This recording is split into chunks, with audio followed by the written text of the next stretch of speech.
So what we do is we take some graphite and we place it on some tape, sticky tape. Just standard. Yeah, you can use standard tape. Scotch tape if you want. Yeah. But we have a tape here which doesn't have as much residue for our purposes as Scotch tape. Then you just press the graphite like this. It's quite squidgy, isn't it? Yeah. Press the graphite on the tape. And then you can take an impression like this. So when you press the tape together, you're basically removing a few layers.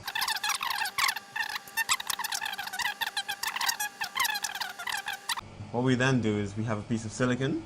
Okay. So we just put the tape on the silicon like this. Give it a nice firm press. And what's important is you need the silicon to be really clean. So if silicon's not clean, the graphene won't stick. So how would you do that? How would you ensure it was clean? We clean it in solvents, Yeah. acetone, IPA, Yeah. and then as soon as we have it nice and clean, we then press the graphite onto it.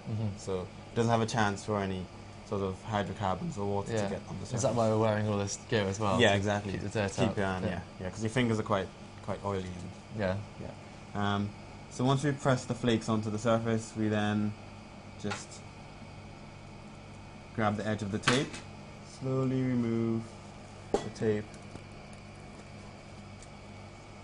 like that. Okay, I see. And you can't really see it with the naked eye, just like that.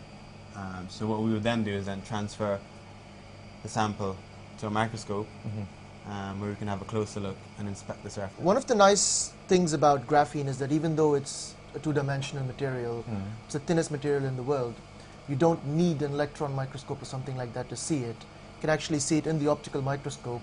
The trick is that you have to select the correct type of substrate, the correct wavelength of light.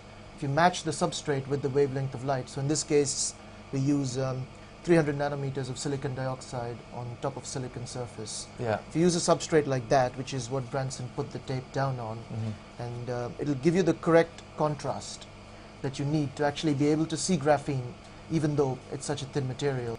But as you start going to thinner and thinner layers, you see that it starts turning different shades of blue. But what we actually need to find are the very, very, very thin sheets. And when it becomes less than 10 layers, you go from blue to shades of purple. The purple, sort of yellowish purple you see in the background, that's the substrate. Okay. And the light purple bits, or the dark purple bits you see here, are all less than 10 layers.